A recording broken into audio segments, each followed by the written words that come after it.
Gênesis capítulo 6, versículo 1. Como se foram multiplicando os homens na terra, e lhes nasceram filhas, vendo os filhos de Deus que as filhas dos homens eram formosas, tomaram para si mulheres, as que entre todas mais lhes agradaram. Então disse o Senhor: o meu espírito não agirá para sempre no homem, pois este é carnal, e os seus dias serão 120 anos. Ora, naquele tempo havia gigantes na terra. E também depois, quando os filhos de Deus possuíram as filhas dos homens, as quais lhes deram filhos.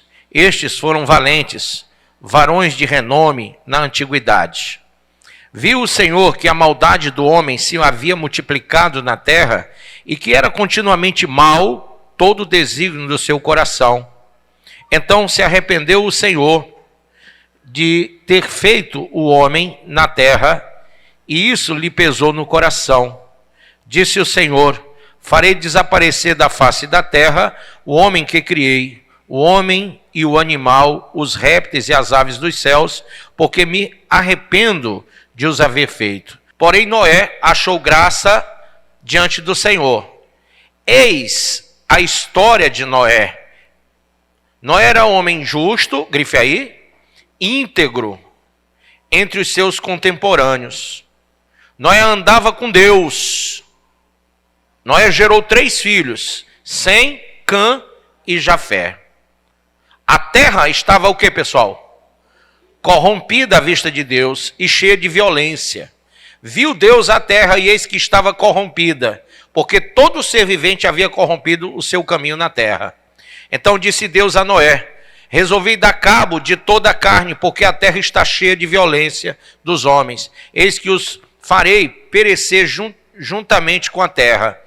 Faze uma arca de tábuas de cipreste, nela farás compartimento e as calafetarás com betume por dentro e por fora.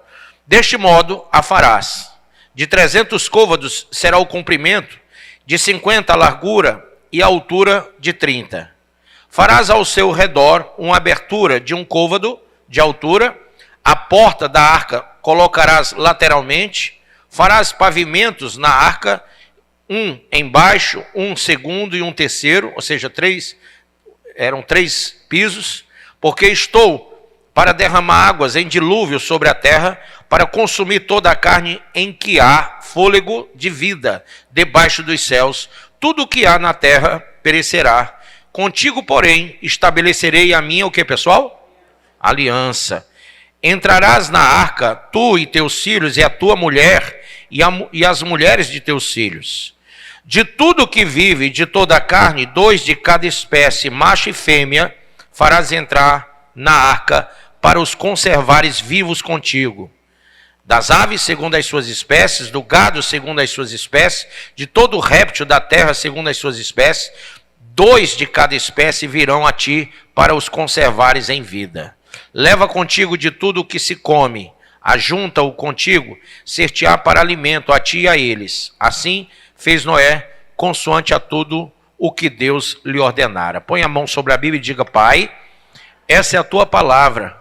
Fala ao meu coração e me ensina a tua palavra, em nome de Jesus. Diga amém. Podeis assentar. Irmãos, consoante a palavra de Deus, de acordo com aquilo que o Senhor disse a Noé, ele assim o fez. Mas nós entendemos que Noé, ele é um exemplo de quem tem um propósito consagratório, um propósito de consagração. Porque esse homem, ele vai nos orientar, vai nos conduzir aqui, para que a família seja consagrada para Deus. Ele vai mostrar aqui, diga, 4 direções. E é importante a gente seguir nas 4 direções que Noé seguiu. Para que a família dele fosse salva, entrasse naquela arca, ele vai então nos ensinar 4 direções que são propositalmente praticadas para que venha até nós como um exemplo de vida, como testemunho, como orientação. Tudo na Bíblia é uma orientação. tudo na Bíblia é para que a gente tenha realmente como nos conduzir, como agir diante das situações da vida. Agora, Noé estava bem parecido com os nossos dias, porque a Bíblia diz que o mundo estava corrompido. Como é que o mundo está hoje? Não está em corrupção? O mundo não estava em sujeira naquela época e hoje não está uma sujeira só? Então, a Bíblia diz que tudo que o mundo estava naquela época, hoje está do mesmo jeito. Só que hoje está bem pior, porque a raça humana multiplicou-se muito. Tem um cálculo de um cientista cristão que ele faz justamente menção desde a época de Noé e seus filhos até hoje, ele chega a um cálculo de 8 bilhões de habitantes, que é exatamente o que nós temos hoje no planeta Terra. 8 bilhões de habitantes. E ele faz isso com a destreza de quem calcula de forma genealógica. Este cara, ele mostra realmente que a Bíblia ela é uma verdade tão profunda que até mesmo a questão numérica da sociedade dos tempos de hoje denunciam a criação de Deus, mostram de forma bem clara que foi o Senhor que criou a raça humana. Amém? Mas veja, quando a Bíblia fala na direção que Noé toma, porque Deus fala com Noé, porque vê nele algo diferente. E a primeira direção está aí no Gênesis capítulo 6, verso 8. Vamos ler aí o verso 8. Porém, Noé achou graça diante de quem? Diante do Senhor. E por que Noé achou graça diante do Senhor? Eis a história. Ele era um homem justo, verso 9. Era um homem íntegro diante dos seus contemporâneos. E Noé andava com Deus. Então, a primeira coisa, diga a direção da diferença. Ele podia ser igual a todo mundo. Mas para ele guiar a sua família, para que ele fosse um instrumento de Deus na sua época, para que todos tivessem nele uma direção divina, ele tinha que ser diferente de todos. Nós temos uma mania de imitar os outros, principalmente as coisas que assistimos numa TV ou vemos na internet. Nós temos mania de nos amoldarmos no curso dessa sociedade corrompida. A Bíblia fala que nós não temos que nos moldar nas coisas do mundo. Nós não temos que viver de acordo com os preceitos do mundo. Mas, infelizmente, diga assim, infelizmente, cada pessoa se corrompe por aquilo que os olhos veem. Porque os olhos são, diga, a janela da alma. Abra em 1 João 2, versículo de número 15. 1 João 2, 15. A Bíblia diz muito claro sobre essa primeira direção de Noé. Noé nos dá a primeira direção porque ele conseguiu salvar sua família. Porque ele conseguiu colocar os seus dentro daquela arca. A direção da diferença. Diga, a direção da diferença. Enquanto todos seguiam seus próprios caminhos, Noé foi distinto. Noé seguiu o Senhor Deus. Ele seguiu o caminho que Deus havia apontado para ele, amém? Enquanto as pessoas faziam o que queriam, ele fazia o que Deus queria. Então, esse caminho da diferença. Ele não se moldou ao mundo, mas ele se moldou a Deus, amém? Tá certo, Stephanie? Então, veja aí, 1 João 2,15. Não ameis o mundo, nem as coisas que há no mundo. Não ameis o mundo, nem as coisas que há no mundo. Se alguém amar o mundo, o amor do Pai não está nele. Porque tudo que há no mundo, a concupiscência da carne, a concupiscência dos olhos e a soberba da vida, a palavra concupiscência quer dizer o que, igreja? Desejo incontrolável.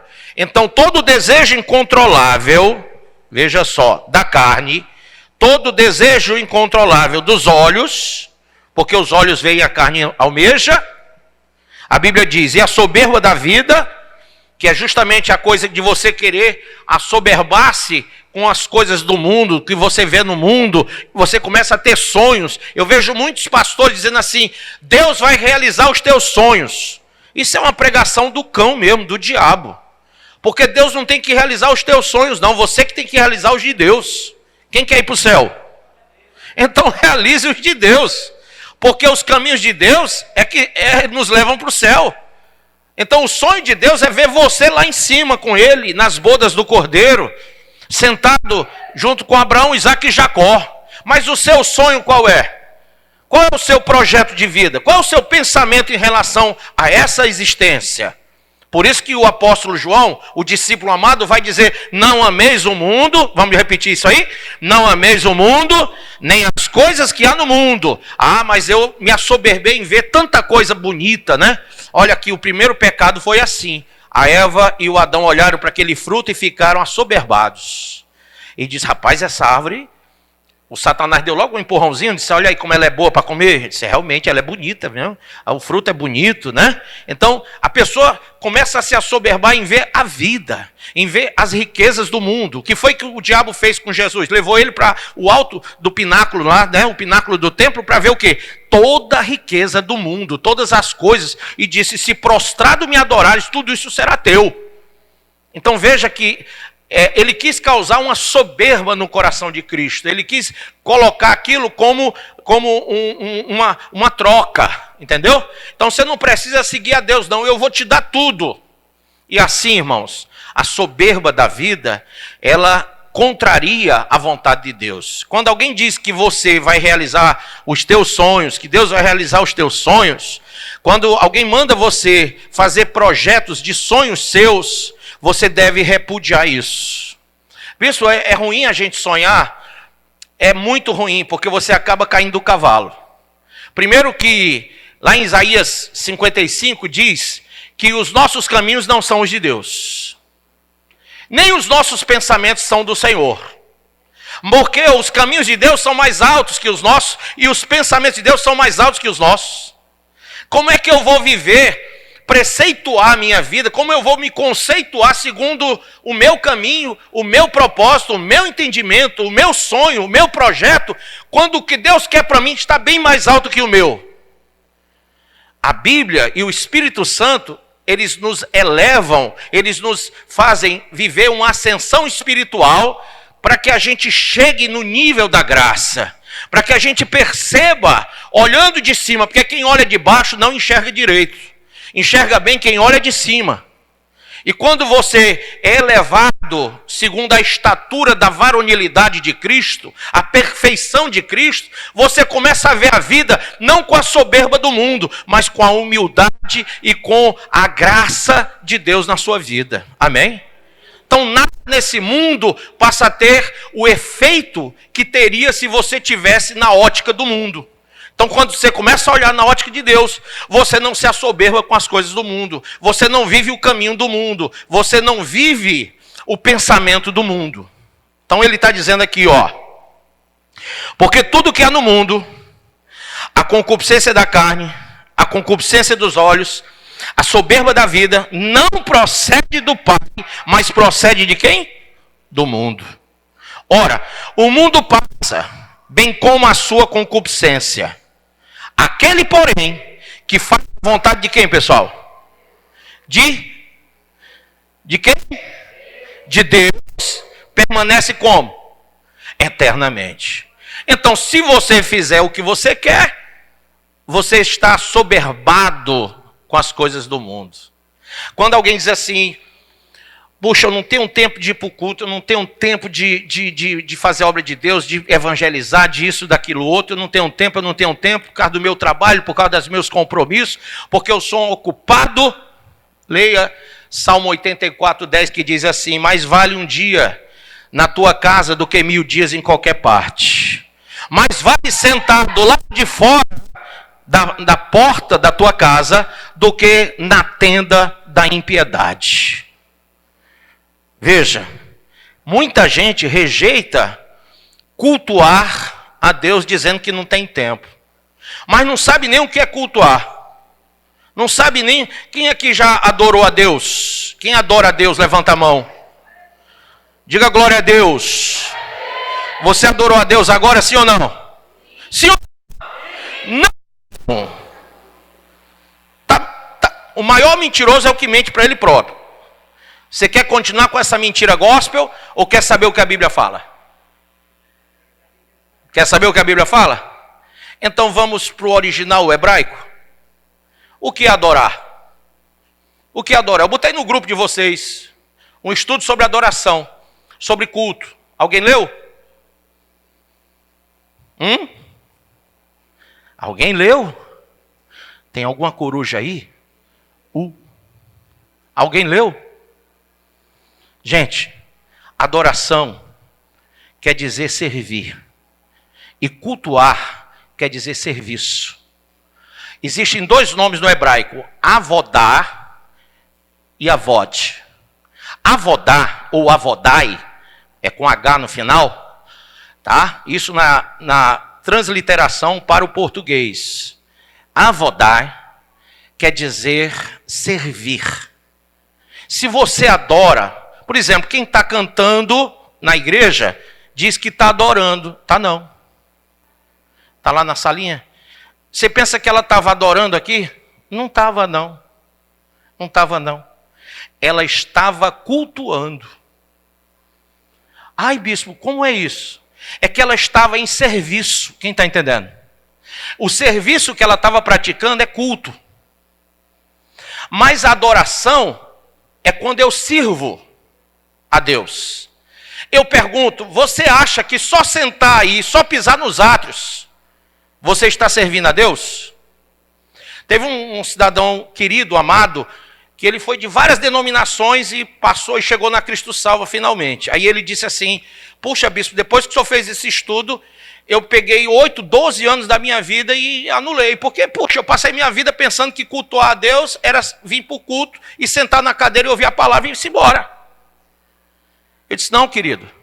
A palavra cultuar quer dizer serviço. E a palavra adorar é servir. Eu pergunto, o que você fez antes de chegar aqui hoje para servir a Deus? E o que é que você está fazendo agora, além de olhar para mim, para praticar um serviço? Vocês estão entendendo? Então, quando é que eu começo a adorar?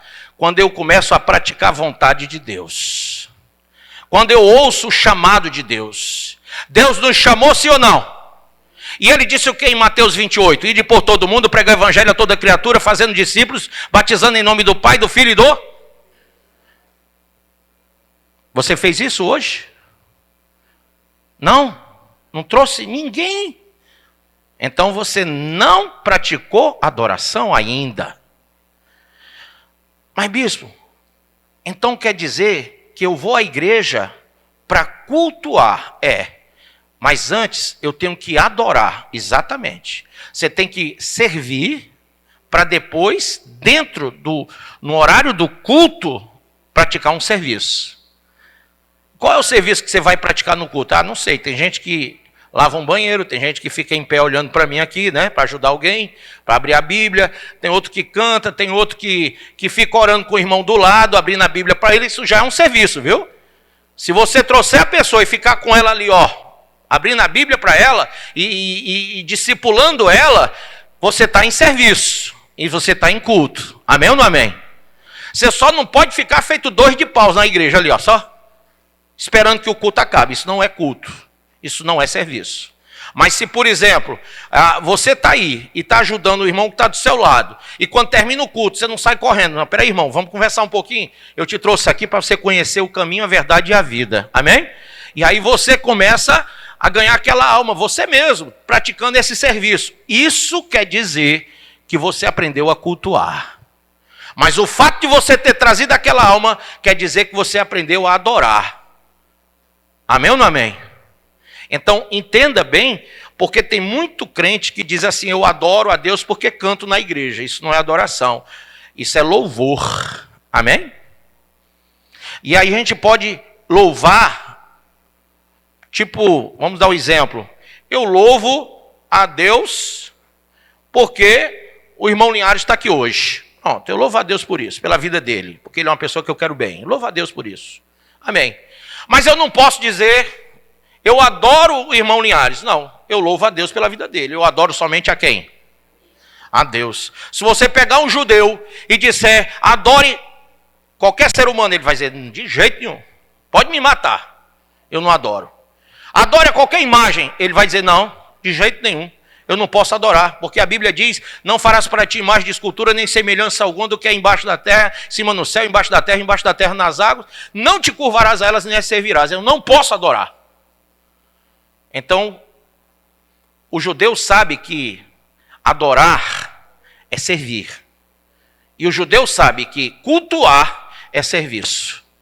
Então, ele não pode servir a ninguém se não for pela ordem de Deus. E ele não pode praticar um serviço que é culto se não for para Deus. Então, quando eu amo o meu próximo, quando eu abençoo a vida dele com o evangelho, quando eu acompanho, quando eu quebro cabeça com ele, eu estou servindo a Deus. Eu estou ganhando almas porque eu estou servindo a Deus. E isso é adoração genuína. A Bíblia diz que haverá um tempo que os verdadeiros adoradores adorarão como? Em espírito e quê? Veja que espírito quer dizer que você entendeu.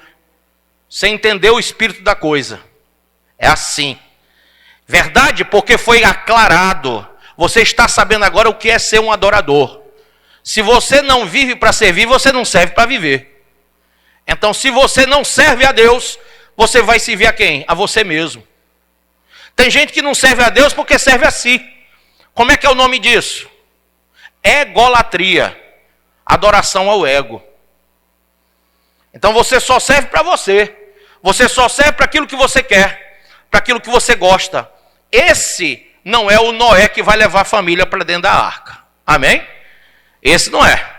O Noé que vai levar a família para dentro da arca, ele pratica adoração na casa dele, no trabalho dele, no meio da rua, dentro do ônibus. Ele fica servindo a Deus constantemente, levando a palavra da salvação. Ele faz culto doméstico dentro de casa para salvar a família dele. Ele dá o exemplo de cristão dentro de casa para salvar a alma da família dele. Amém?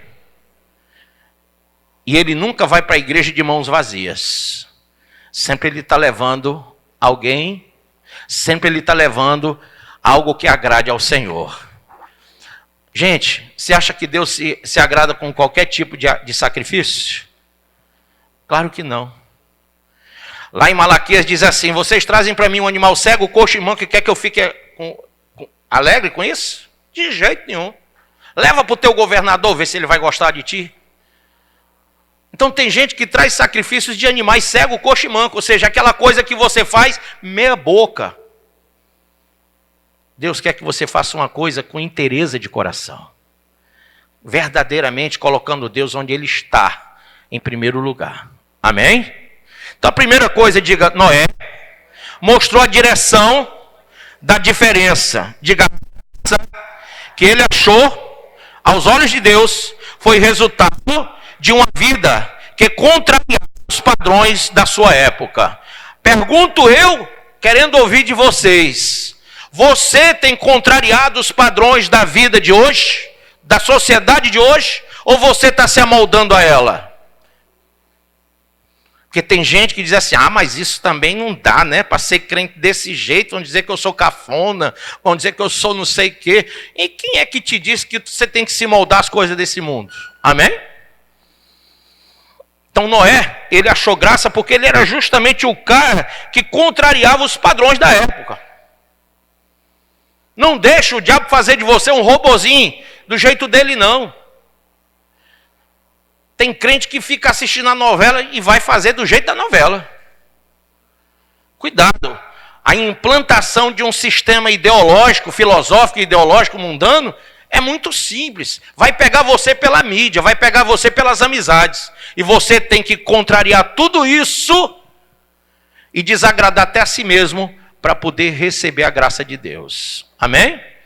Ou você acha que Deus vai te dar graça por qualquer coisa? Você acha que Deus vai achar graça, você vai achar graça aos olhos de Deus com a vida de qualquer jeito? Não. Noé tinha essa visão de contrariar aquela perspectiva, aqueles padrões da sociedade da sua época. Então, qual é o padrão de hoje? A gente sabe que o padrão é bem ruim, né? O padrão da sociedade está muito ruim, pois contrarie. Amém? Tem jovem que diz assim, bispo, como é que um cristão namora? Totalmente diferente do mundo. Totalmente diferente do mundo. Como é que o mundo faz? Você sabe, agora faça totalmente contrário. Não tem segredo para agradar a Deus. Você só tem que querer fazer isso. Amém? Ou a carne vence, ou vence o espírito. Gálatas fala sobre isso, não fala? Então, se a carne vencer, você vai seguir o padrão da carne. Se o espírito vencer, você vai seguir o padrão do espírito. Vamos lá. Diga assim, Deus continua olhando, procurando a quem decide agradar a Ele, vivendo diferente. Mesmo quando ninguém mais quer fazer isso. Então, mas ninguém quer ir para a igreja. Vá você. Ninguém quer servir a Deus. Sirva você. Mas por que isso e aquilo? Irmão, faça você. Seu problema é que você não faz porque o outro não faz. Aí quando é que você vai viver no padrão de Deus? Quando é que você vai contrariar os padrões do mundo? Se você está sempre se comparando àquele que não está vivendo no padrão de Deus. Então, essa direção, diga direção, da diferença, isso fez a família de Noé não discutir nada. Tu imagina a história. Imagina aí. Vamos supor que você é casado comigo. Eu estou falando só com as mulheres, viu? Porque com os homens não, está amarrado. E vocês, os homens, são meus filhos, viu? Tá certo? Aí eu digo assim, mulher, te prepara, vem cá meus filhos. Vai vir um dilúvio, vai acabar com tudo. Eu estou falando no tempo de hoje. Vai vir água doidada, aí vai acabar com tudo. Vamos construir uma arca de madeira, e aí eu vou dizer tudo que Deus me disse para vocês e como é que nós temos que fazer. É fácil entender isso sem perguntar, papai está doido? Papai está ficando, eu acho que ele já está naquela idade do comer bosta. Ele já está naquela idade que perdeu a noção. Presta atenção no que eu estou falando, é sério. Querido, quando Noé fala, não tem um filho, não tem uma nora, nem a esposa, para dizer assim, papai está doido. Meu esposo está senil. Meu esposo entrou em Alzheimer. Não, eles dizem assim, amém. Entenderam ou não entenderam? Entenderam isso?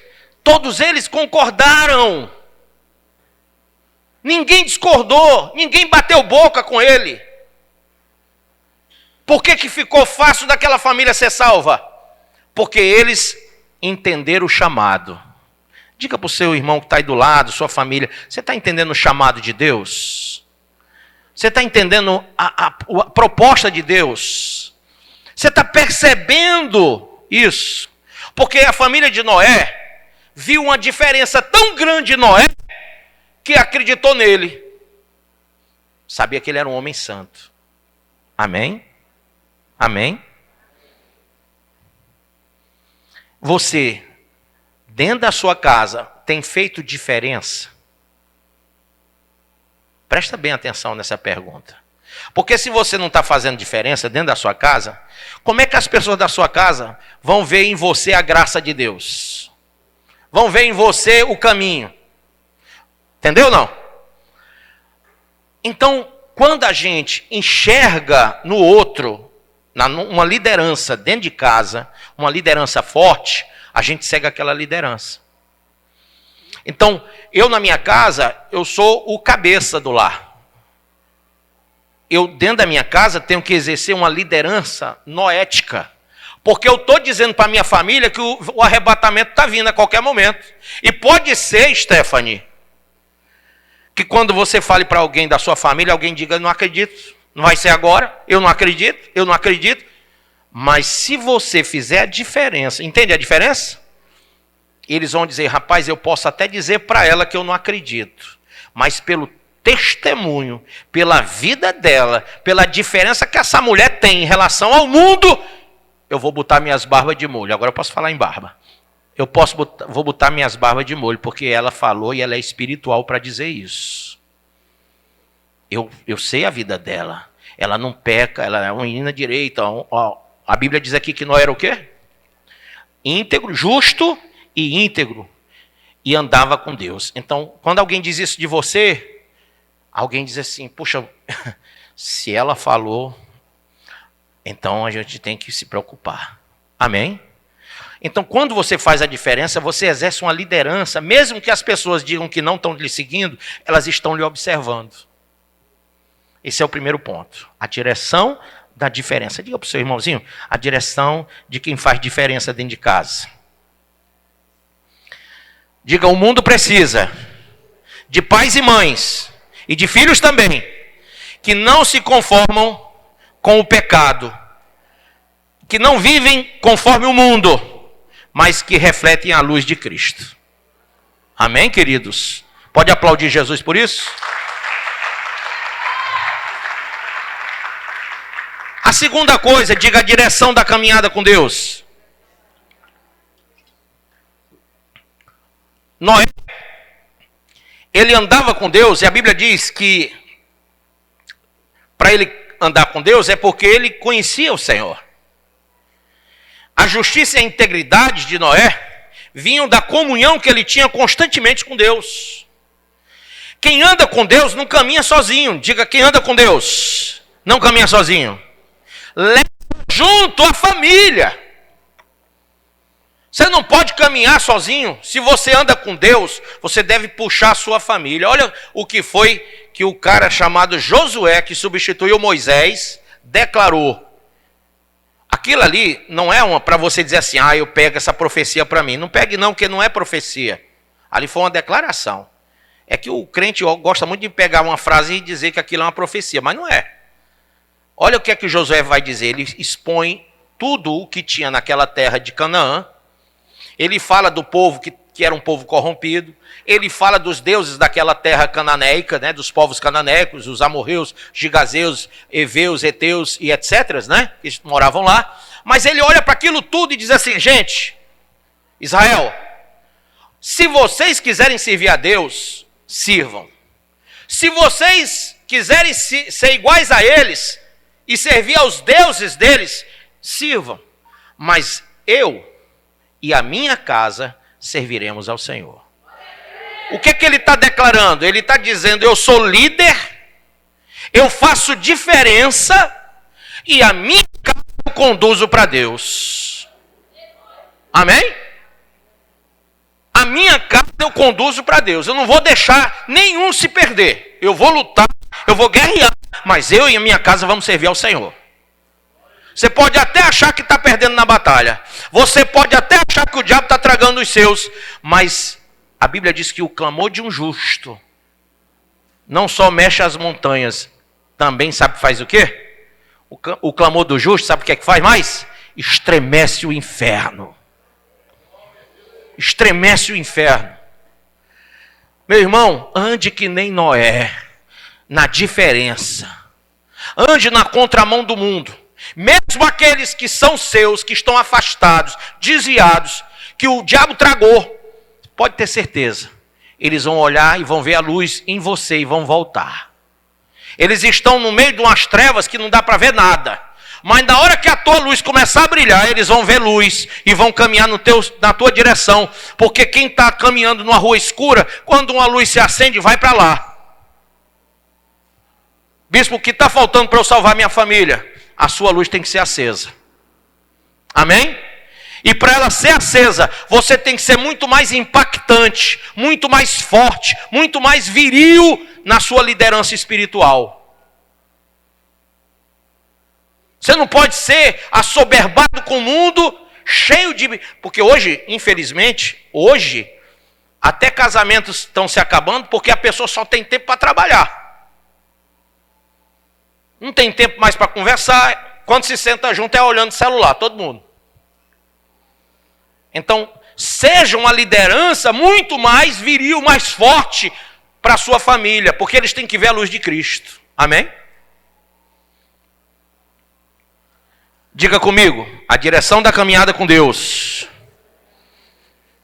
é uma direção em que eu, como Noé, diga, tenho que influenciar espiritualmente a minha família. Meu com Deus, eu vou trazer minha família junto. Você se conforma em vir para a igreja sem sua família? Se conforme não. Comece a trabalhar isso dentro da sua liderança, dentro de casa. Porque Deus colocou você como liderança dentro da sua casa. Amém? Para você trazer a sua família. E você tem que começar a orar nesse sentido.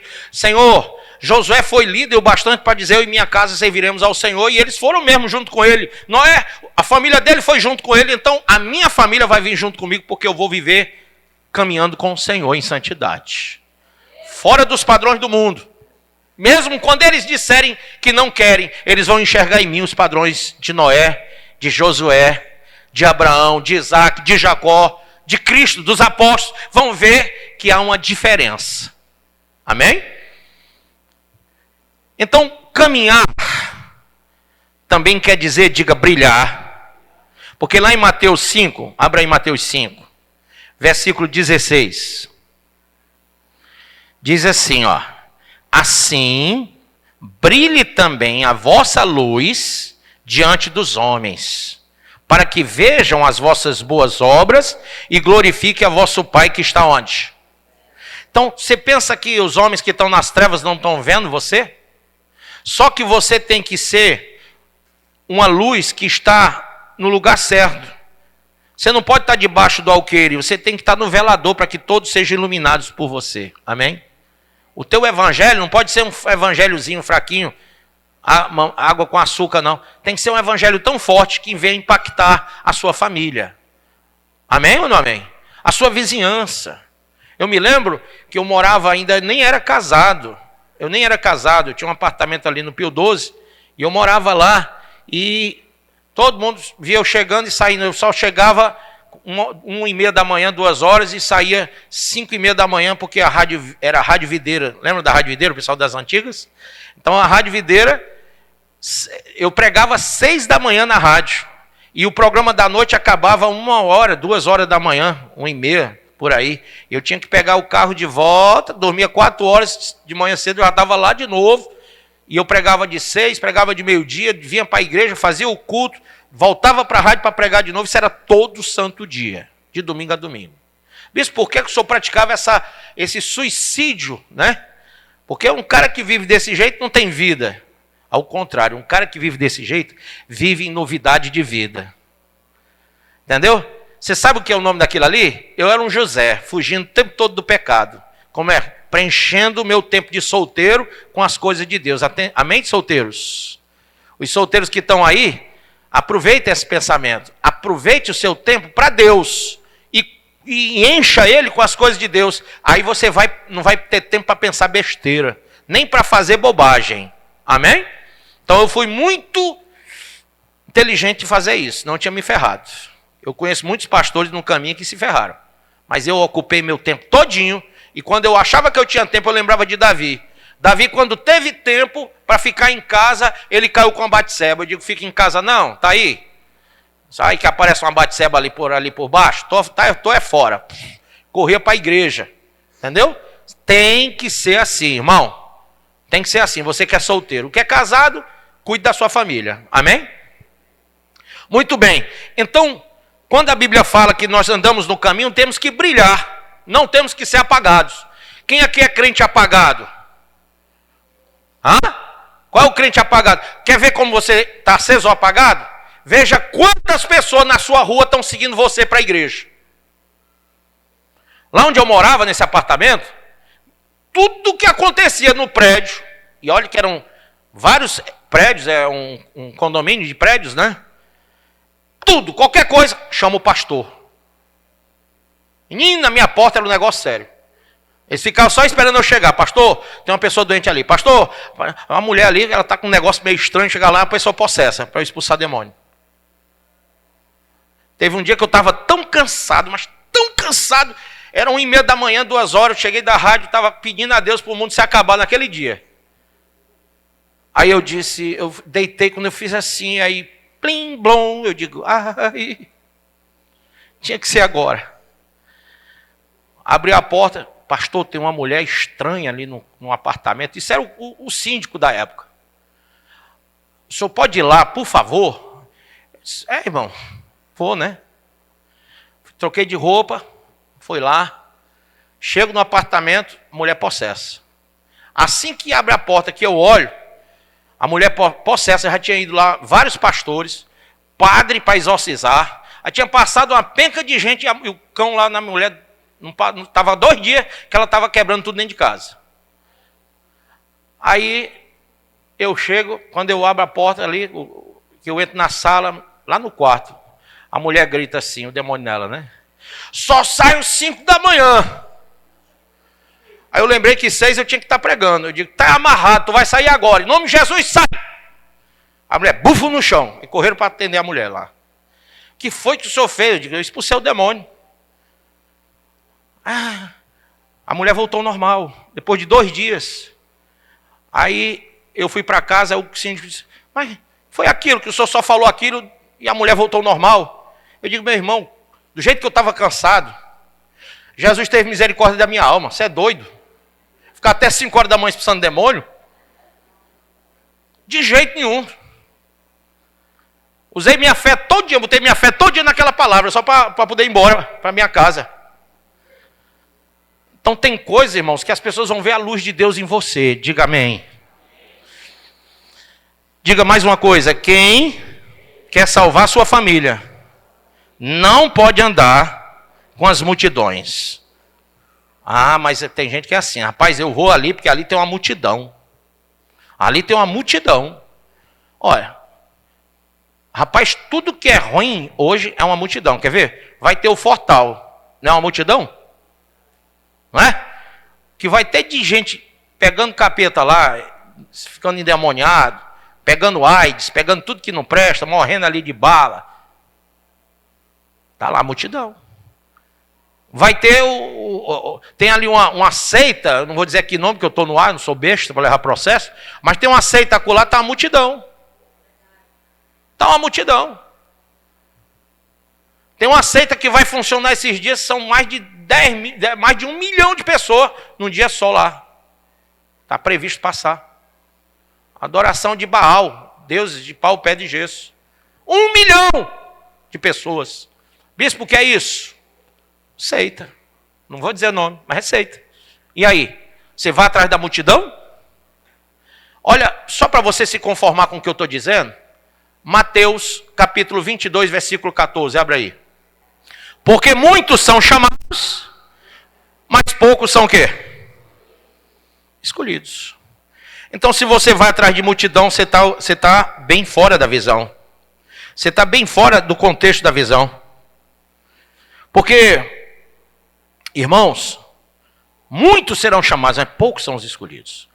Mais um texto, só para poder você ficar bem safo mesmo na visão. Mateus 7, versículo 13 e 14. Mateus 7, versículo 13 e 14. Olha o que diz.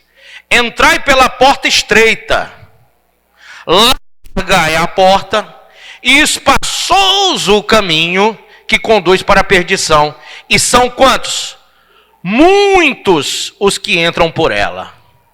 Porque estreita é a porta, e apertado o caminho que conduz para a vida, e são poucos os que acertam com ela. Então você vai atrás da multidão, ou vai ficar no meio dos poucos? É melhor dos poucos, né? É melhor dos poucos. Porque só poucos entrarão no reino. Só poucos serão arrebatados. Só poucos entrarão pela porta estreita. E o que é a porta estreita? É um caminho doutrinário que impede você de fazer o que você quer. Hoje o que está em baila é uma teologia liberal. Uma teologia libertina que deixa todo mundo à vontade.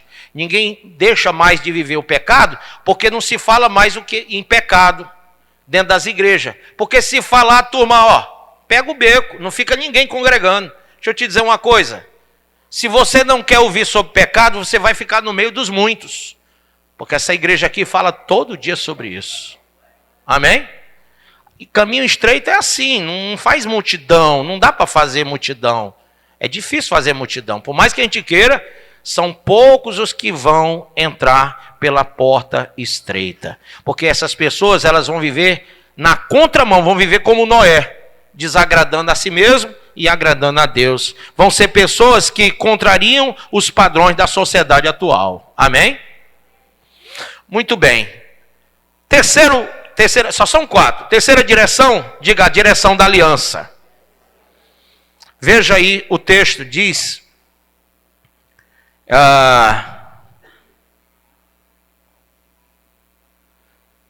deixa eu ver... Versículo 11. A terra estava corrompida à vista de Deus e cheia de violência. Viu Deus a terra, e eis que estava corrompida, porque todo ser vivente havia corrompido o seu caminho na terra. Então disse Deus a Noé: resolvi dar cabo de toda a carne, porque a terra está cheia de violência dos homens. Eis que os farei perecer juntamente com a terra. Faz uma arca de tábuas de cipreste, nela farás compartimentos e a calafetarás com betume por dentro e por fora. Deste modo a farás. De 300 côvados será o comprimento, de 50 a largura e a altura de 30. Farás ao seu redor uma abertura de 1 côvado de altura, a porta da arca colocarás lateralmente, farás pavimento na arca, um embaixo, um segundo e um terceiro. Só para você saber, 1 côvado é a dimensão mais ou menos do seu ombro ao seu cotovelo, ou do seu cotovelo à sua mão. Tá? Isso é 1 côvado, isso aqui. Ok? Então veja. Ele diz aqui, porque eu estou para derramar águas em dilúvio sobre a terra, para consumir toda a carne em que há fôlego de vida debaixo dos céus. Tudo que há na terra perecerá. Contigo, diga comigo. Porém, estabelecerei o que, pessoal? A minha aliança. Terceira direção, diga a direção da aliança. A direção da aliança... Quando o Senhor disse, contigo, porém, estabelecerei a minha aliança, essa aliança dependia de algumas coisas. Ele tinha que construir a arca. Ele tinha que obedecer ipsiliter o comando de Deus. Tantos côvados de altura, de largura, de comprimento. Era tudo de acordo com o que Deus estava dizendo. Veja que o tabernáculo no deserto foi assim, o templo que Salomão ergueu foi assim também, e a igreja é do mesmo jeito, é tudo do jeito que Deus quer. Amém? Agora, ele tinha que receber a palavra, ele tinha que obedecer a palavra, e ele tinha que exercer a palavra para entrar em aliança. Você acha que haveria aliança se ele dissesse, não, Senhor, eu nunca construí um barco desse. Não, Senhor, eu não sei como é que faz isso. Não, vai dar trabalho, Senhor. Isso aí é pesado. E no meio do nada, no meio do areal, vão dizer que eu sou doido. Enfim, você não vai ver Noé dizendo nada disso. Ele ouve, ele crê e ele põe em prática. Eu pergunto hoje aqui, você está ouvindo para crer e pôr em prática? Ou você está ouvindo para dar ouvido de mercador e ir embora e não fazer nada? Noé teve a atitude de ouvir, aceitar e pôr em prática. Amém? Evangelho vivo é o que você ouve, é o que você acredita e põe em prática. Se você só ouve, não vai ter resultado. Então ele tinha que construir uma arca. A aliança que Deus tinha com ele dependia da sua obediência. A aliança que Deus quer fazer na sua família, na sua casa, no seu casamento, depende da sua obediência. Quem quer construir uma família cristã verdadeira, hein? Levanta a mão. Então seja exatamente, haja exatamente como Noé. Faça essas 3 direções que eu já disse. A primeira qual é, pessoal? A direção da diferença. A segunda direção da caminhada com Deus. E a terceira direção é a direção da aliança, que depende de você praticar o que ouve. Tiago diz, no capítulo, acho que é o 4, que há muitas pessoas que são como aquele que se olha no espelho e quando se vira esquece do que viu. Ele ordena que as pessoas aprendam a ouvir e a pôr em prática. Amém? Temos que pensar nisso. Porque nós passamos uma vida toda de religiosos, de prosélitos, dentro de igrejas, sem pôr em prática o que a palavra diz. E cristianismo verdadeiro depende da prática. Olha só, você tem que ouvir, aprender e praticar. Ouvir, aprender e praticar. Ouvir, aprender e praticar. Só ouvir não resolve. Se ouvir e não aprender, não resolve. E como é que você vai praticar se não fizer as duas primeiras? Ouvir e aprender. E você tem que buscar isso. Amém? Então, a aliança com Deus, ela vai proteger a nossa casa.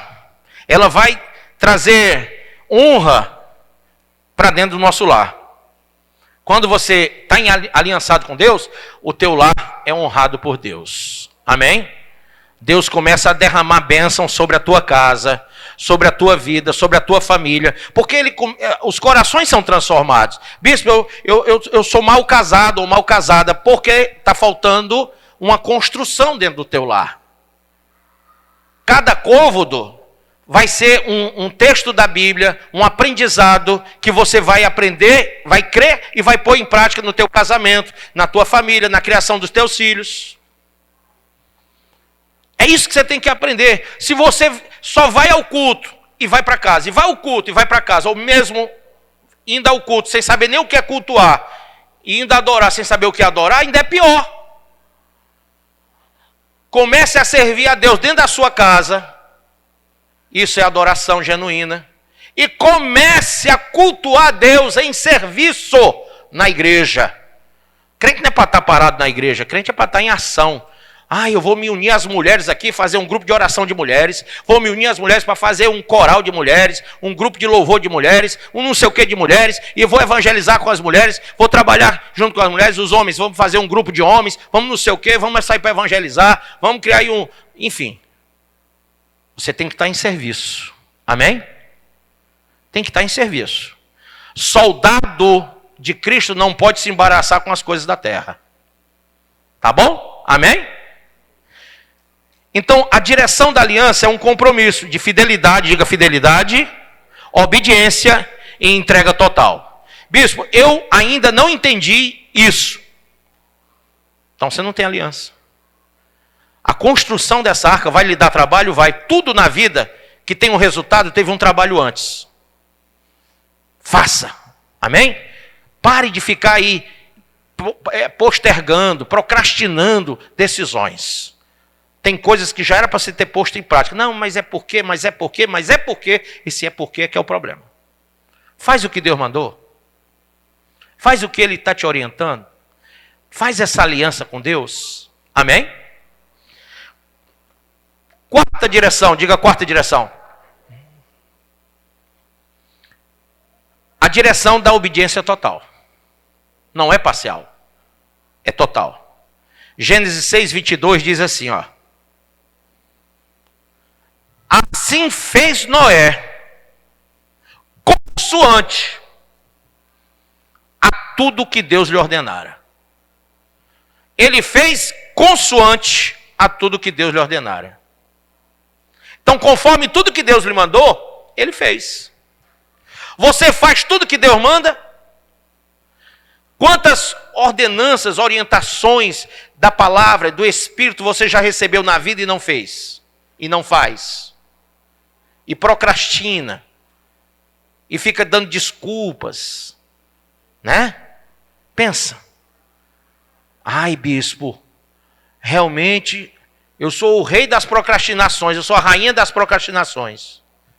Pois pense. Porque a tua vida é como um reloginho, está acabando o tempo. E você ainda nem começou a construir a arca. Como é que você vai salvar a tua família se a tua arca ainda nem saiu do projeto? Era para a tua família estar alicerçada sobre a rocha. Mas está alicerçada sobre a areia. Entendeu ou não entendeu? Era para estar tudo bem, mas não está. Era para estar tudo resolvido, mas não está. Não está. O que é que falta? Falta você perceber que você tem que ser obediente em tudo. Tá bom? Obediente em tudo. A gente quer negociar com Deus. Senhor, mas se o Senhor fizer isso, eu vou fazer aquilo. Se o Senhor salvar minha mulher, eu vou te servir. Se o Senhor salvar meu marido, eu vou te servir. Se o Senhor salvar meu filho, minha filha, eu vou te servir. Ô irmão, adore a Deus, com ou sem qualquer coisa que você acha que Deus tem que te dar. Lembre-se disso, adoração é servir.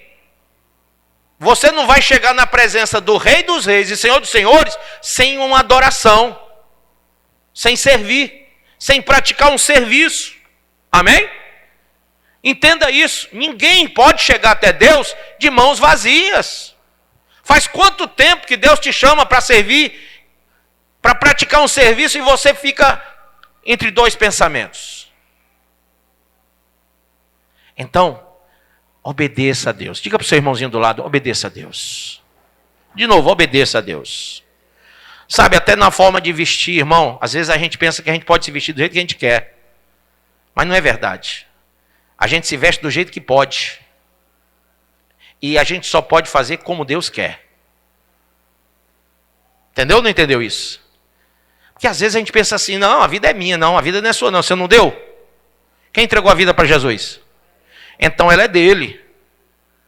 E se ela é dele, tudo é do jeito dele. Quantos côvados? Noé podia ter dito assim, não, senhor, o senhor mandou aí botar 300 côvados de comprimento, foi isso mesmo que o senhor falou? E 50 de largura e altura de 30. Senhor, presta atenção. Olha aí, o cara falando com Deus. Presta atenção, Senhor. Só não acha que isso vai ficar muito grande. Não dá para diminuir aí uns côvadozinhos, não? Senhor, eu vou levar aí 120 anos. Ele levou 120 anos. Ô Senhor, vamos negociar isso aqui? Vamos diminuir um pouquinho? Senhor, nem tanto ao céu, nem tanto à terra. Não é do teu jeito, mas também não é do meu. Quem está entendendo isso? Vamos negociar a coisa, vamos relativizar um pouquinho, Senhor. O Senhor está vendo que eu faço um pouquinho, o Senhor faz também um pouquinho, eu abro mão aqui de umas coisas, o Senhor abre de outras, e assim a gente vai se entendendo. Lê do engano, querido. Quando Noé ouviu, ele teve que cumprir exatamente conforme a ordem de Deus. Está aqui. Noé fez consoante a tudo o que Deus lhe ordenara. Amém ou não amém? No texto lá de Hebreus 11, 7, quando fala de fé, fala que Noé obedeceu o Senhor dessa forma. Então entenda que não dá para negociar com Deus. Ele fala e a gente obedece. Tá? Quando ele diz o que não pode, não pode, o que pode, pode, e Zé finir. Não dá para você ficar negociando isso. Então o último passo seria você perceber essa obediência total. Diga, a salvação da família não veio apenas pela fé, mas pela obediência completa. Não foi só pela fé de Noé. Tem gente que diz assim, não, mas pela fé eu estou crendo, que eu vou salvar toda a minha família. Não foi só da fé, foi da obediência. Ele creu, teve fé, mas ele pôs a fé dele em obra, em prática. É Tiago 1 que diz assim, toda fé sem obra é morta? Sim ou não? Então se você tem fé e não pratica a obra que Deus mandou, é meio que nada. Quem tem fé que vai para o céu, levanta a mão. Está fazendo o que Deus mandou para ir para lá? Não? Mais ou menos? Está negociando com Deus? Pensa nisso. Aí como eu tenho raiva quando alguém morre, o cara vivia no pecado, aquela coisa, sabe? Aquele crente também meio tigela, meio pataca, aquela coisa nojenta mesmo, que você sabe que o cara não fazia nada. Aí quando morre, vira santo. Aí a família, agora ele foi para Jesus. Aí o Senhor, que não me perguntem nada, porque eu não posso mentir.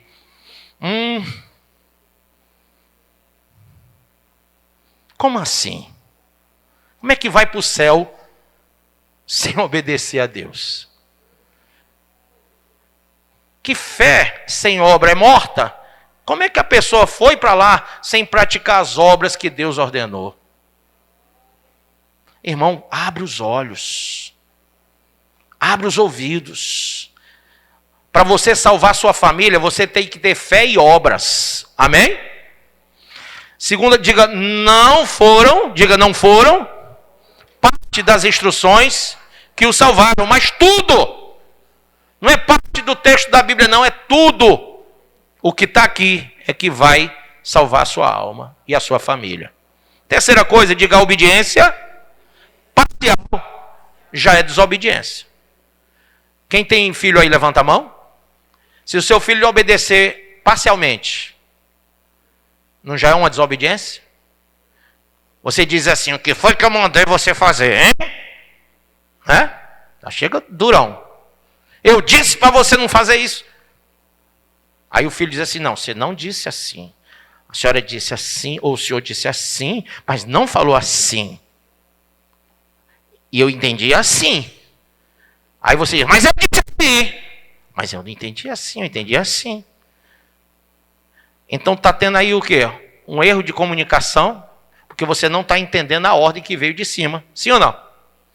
Aí você se alberga disso, dizendo assim, não, eu não sou obrigado a fazer o que eu não entendo. Quem deu a ordem que dê direito.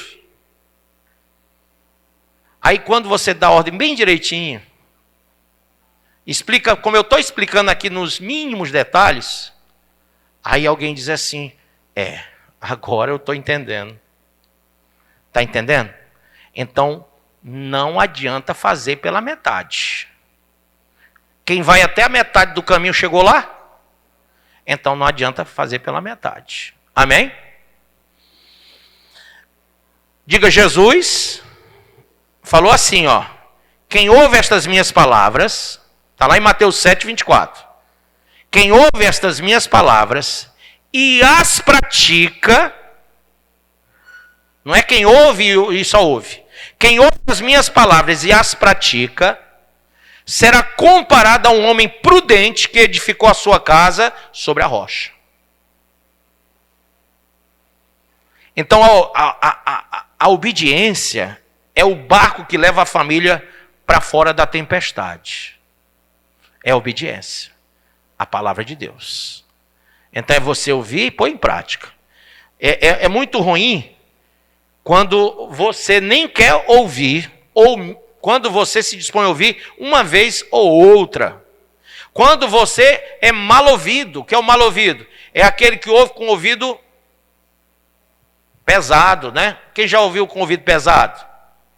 Eu conheço muito. Quem aqui é pai e mãe, levanta a mão de novo, por favor. Você já foi filho, não já? Já, não já? Você não é da cegonha? Então você já foi filho. Lembra quando você era filho? Você dizia assim, coisa chata. Né? Aí virou pai, tome no filho, do mesmo jeito. Você já se pegou dizendo a mesma coisa que você tinha raiva de ouvir do seu pai e de sua mãe? Tá vendo? A vingança veio no galope. Falava, criticava papai e mamãe, agora está fazendo igual. Descobriu a pólvora, papai e mamãe estavam fazendo bem para você. Papai e mamãe estavam lutando por você e você sendo desobediente. Agora você arrumou bem direitinho o caminho das pedras, porque você teve filho e o filho está dando em você agora, está dando trabalho. E você tem que fazer o mesmo que o papai e mamãe fez. Só que com essa geração podre de agora, você tem que fazer mais forte ainda. Porque está mais podre agora do que na outra geração e do que na outra. Eu cresci numa geração muito boa. Mas hoje está podre. As duas que vieram depois, está podre, gente. Não é? Pelo amor de Deus. Eu sou da geração que a gente não sabia, sinceramente. Eu peguei a época que não tinha televisão, então imagina, né? Porque na minha casa não tinha. No dia que apareceu uma, a gente ficava em oração, Senhor, que ela abra a imagem. E aí ficava 1 hora esquentando o tubo de imagem. Aí fazia assim, preto e branco. E fazia uns barulhos, eu pensava que ia explodir, sabe? Oh Deus. Olhando para a TV, ver se ela abria. Quando ela abria, a gente ia assistir Durango Kid. Lembra? Roy Rogers. Rintintim. Olha aí o outro. Não era bom, né? A gente só tinha coisa boa naqueles filmes. Sempre era uma lição de moral. Sempre era uma coisa que trazia um bom pensamento para a gente, né? Rapaz, hoje está tão... Hoje você não... Você olhou para a televisão lá sozinha. Vendo como Satanás é? Eu uma vez cheguei no meu quarto e disse, está amarrado. Porque eu cheguei, a bicha abriu. Eu disse, está amarrado isso aí, rapaz. Eu nem toquei em título, já está abrindo. O Satanás... Hoje a televisão está fácil, é colorido, é 50 polegadas, 70, 100, 120 polegadas. Cinema dentro de casa. Aí tem o celular, né? Que você vê o mundo todinho no seu celular. Está tão fácil o negócio. Aí você já está vendo tudo. Falou em qualquer coisa, aparece no seu celular. Não notou, não. Pizza, daqui a pouco aparece um monte de promoção. Irmãos, Satanás está oferecido. Ele nunca teve tão barato como está agora. Ele está oferecido. Porque ele sabe que resta pouco tempo. Que Jesus pode vir a qualquer momento. E tu e a tua casa tem que estar servindo ao Senhor.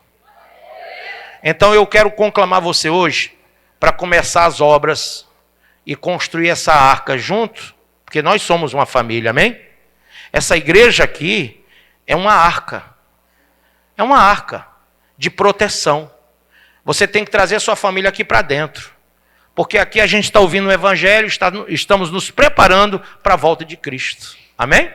Aqui nós estamos sendo doutrinados para não ser igual ao mundo, para fazer diferença. Por isso, você tem que declarar como Josué, eu e a minha casa serviremos ao Senhor. Tá bom? Vamos, antes de eu chamar você aqui para orar pela sua casa, eu queria fazer isso. Vamos dizer os 4 pontos.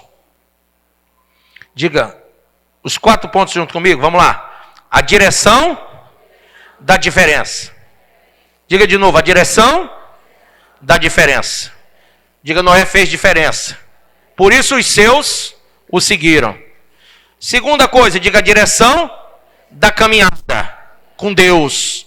Então você tem que ter uma caminhada com Deus. Tem que se tornar maduro. Amém? Caminhada com Deus traz maturidade. Terceira direção, diga a direção da aliança. A aliança requer fé e obra. Ouvir, entender e pôr em prática. Amém? Então você tem que praticar a aliança. Para ter uma aliança, você tem que ter fé e obra. Viu?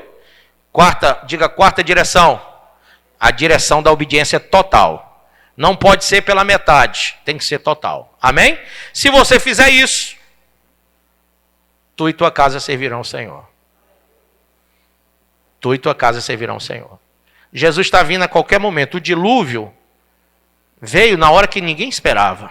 E a Bíblia diz que assim como foi na época de Noé, será a volta de Cristo. Nós temos que estar prontos. Eu viajei agora até o Rio Grande do Norte, ali fui por Mossoró, fui até Natal. Sabe o que foi que eu vi? Um monte de gente desligado de Deus. Mas muita gente.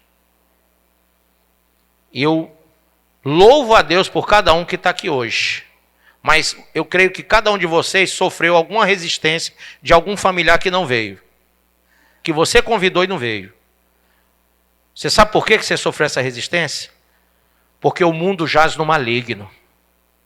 O mundo está cada dia mais atraente para puxar as pessoas para ele. E você tem que ser uma luz tão forte para poder cegar o mundo e trazer as pessoas de lá para cá. Essa igreja aqui, ela não se molda à teologia liberal, porque na teologia liberal, irmãos, eles dizem assim, vamos atrair as pessoas, vamos criar estratégias. Como é que são as estratégias? Eu falo com conhecimento, porque eu já participei de N reuniões com pessoas, pastores, líderes de ministérios, para me falar isso, e eu, jogar fora. Estratégia? No dia que o Espírito Santo e a palavra de Deus não servir mais, Está todo mundo ferrado. A única estratégia, irmão, é você ouvir a palavra, entender pelo Espírito e temer ao Senhor. Essa é a única estratégia. Se o temor não chegar no teu coração e dos teus, não vai ter salvação, não. Essa é a única estratégia. Não, mas eles fazem assim. Vamos fazer a igreja ficar igual uma discoteca. Vai adiantar? As pessoas vão vir, mas não vão se converter.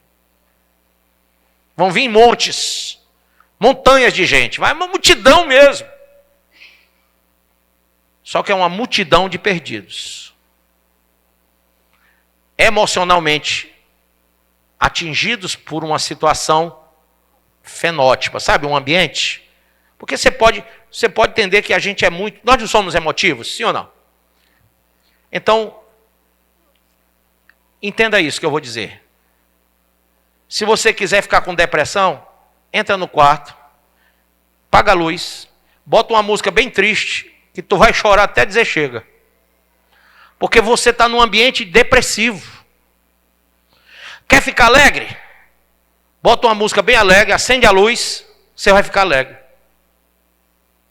Nós somos induzidos pelo ambiente, por circunstâncias e até mesmo por pessoas. Mas para a nossa salvação, só tem duas coisas: a palavra e o Espírito Santo. Fique de pé.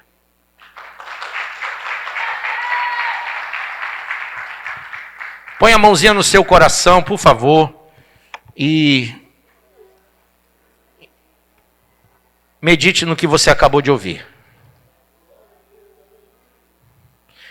Assim como Noé foi usado por Deus para salvar sua casa em um tempo de juízo, hoje o Senhor continua buscando homens como Noé, mulheres que tenham a mesma visão que a esposa de Noé teve e que Noé teve, que estejam dispostos a serem diferentes. Amém? Diferentes dessa geração perversa. Caminhar diariamente com o Senhor. Fazerem aliança verdadeira com Deus. Obedecerem com fidelidade cada direção dada por Deus. Você quer ver sua família salva? Sim ou não?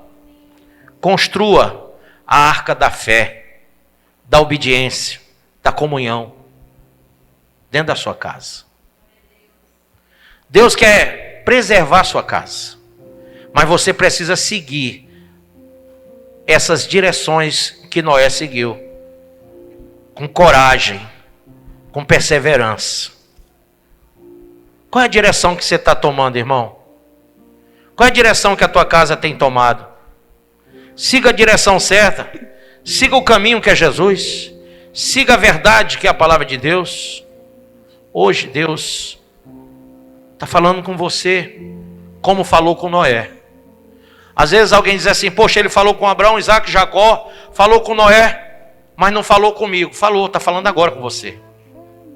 Falou nessa palavra, falou em outras mensagens aqui que os pastores têm pregado.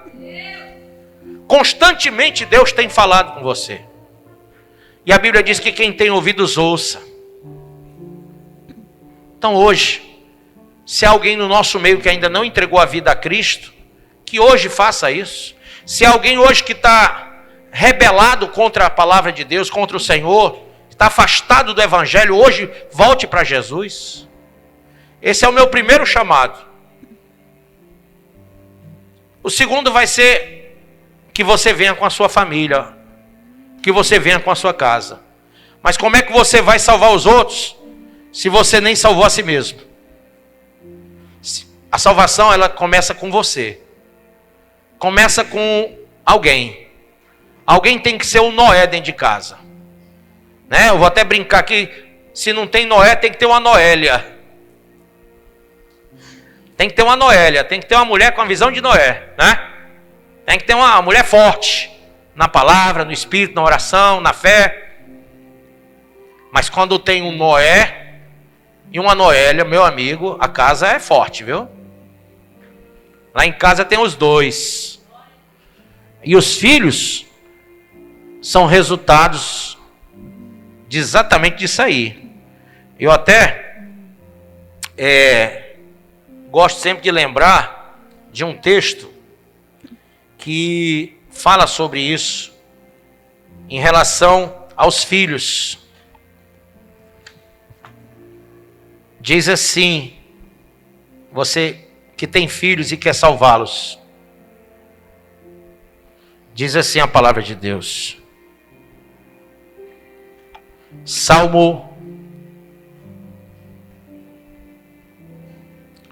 O Salmo de número 127.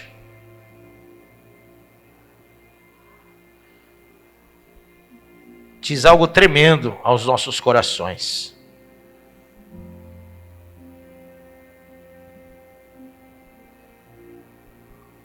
Diz assim: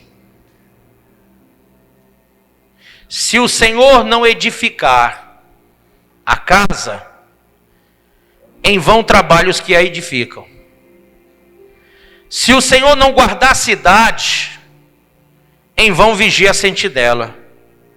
Inútil vos será levantar de madrugada, repousar à tarde, comer o pão que penosamente granjeaste. Aos seus amados ele o dá enquanto dormem. Herança do Senhor são os filhos, o fruto do ventre, seu galardão.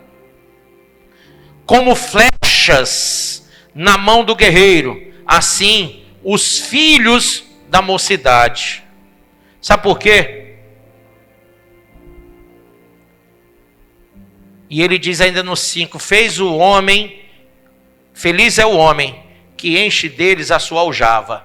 Você teve muitos filhos? Eu tive 2 até agora, né? Mas depois tem um bocado de filho aí na fé, né? Mas de casa só tem 2. Eu, por minha vontade, tinha bem uns 15. A mulher não, vamos ficar no 2, tá bom. Mas a Bíblia diz, feliz o homem que enche deles a sua aljava, não será envergonhado quando pleitear com os inimigos à porta. Por que os filhos são como flechas? Sabe por que isso? Não. São como flechas na mão do guerreiro? Quem é o guerreiro? O pai e a mãe. Nós somos guerreiros. Para sustentar menino tem que ser guerreiro. Ainda mais no Brasil, né? Mas deixa eu dizer uma coisa para você. A flecha, acompanhe isso. A flecha, ela, quando ela solta aqui, ela vai na direção do guerreiro. O filho de um cristão tem que ter a direção do cristão. Quando o cristão joga a flecha, vai na direção da flecha. O guerreiro deu a direção. É nós que temos que dar, somos nós que temos que dar a direção dos nossos filhos. Não pode deixar o filho fazer o que quer, não. Tem que dar direção, ó. Você é o guerreiro e eles são as flechas. Quando você mira no alvo, quem é o alvo, pessoal? É Cristo. Você mira no alvo e ó, pá, joga o filho para Cristo. É o guerreiro que faz isso. Agora o pai e a mãe que dizem assim, não, eu pari, criei até onde deu, mas agora se vire. Não é bem por aí não. Eles são flechas na sua aljava. Você tem que dar direção para eles. Você tem que disparar eles para o alvo. É isso que eu falo, que é um discipulado, que é um culto doméstico, que é um acompanhamento que o pai e a mãe têm que dar para os filhos. Amém? Fazer é fácil, criar que é o problema.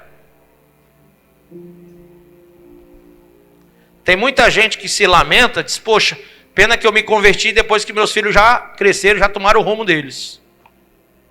Fazer o quê? Mas lá em Provérbios, fala que 22:6, ensina o teu filho o caminho. Quem é o caminho? Jesus. Para quando ele crescer, jamais se desviar, né? Então nós é que damos a direção, nós é que ensinamos. O evangelho tem que ser passado de geração em geração. De pai para filho. Tem gente que diz assim, não, eu vou levar meu filho para a igreja. Aí lá ele se vira. O pastor se vira com ele. O pastor está ensinando. Tem a salinha das crianças, a irmãzinha lá em cima. O pobre da miserável, em tempo de se acabar lá puxando os cabelos. Entendeu?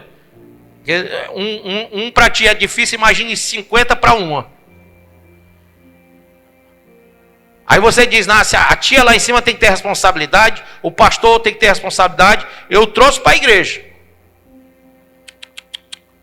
Faça isso não. São flechas da tua aljava. Você tem que estar mirando sempre eles para o alvo. É um acompanhamento seu, seus filhos. Se você não tem estímulo para ler a Bíblia, para orar, para jejuar, para evangelizar e para adorar, cultuar a Deus, como eu expliquei aqui, se você é um desestimulado, que vive com a cara na novela, assim, ouvindo música mundana e tendo amizades do mundo, me diga, quando é que teu filho vai se converter? Me diga. Não, nem me diga, que eu já sei. Não adianta, não vai se converter. Então é você que tem que ser o guerreiro da aljava. Amém? Quem hoje quer a sua família abençoada e entendeu tudo isso, levanta a mão. Quero chamar você, guerreiro da aljava. Vem aqui na frente, eu vou orar por você, em nome de Jesus. Venha. Tu e tua casa, venha com a sua família, venha. Venha com a sua esposa, venha com seus filhos, se eles estiverem perto de você. Tá? Venha. Venha representando o teu lar. Bispo, eu vi sozinho, mas venha. Começa com alguém, você pode ser esse alguém, né? Amém?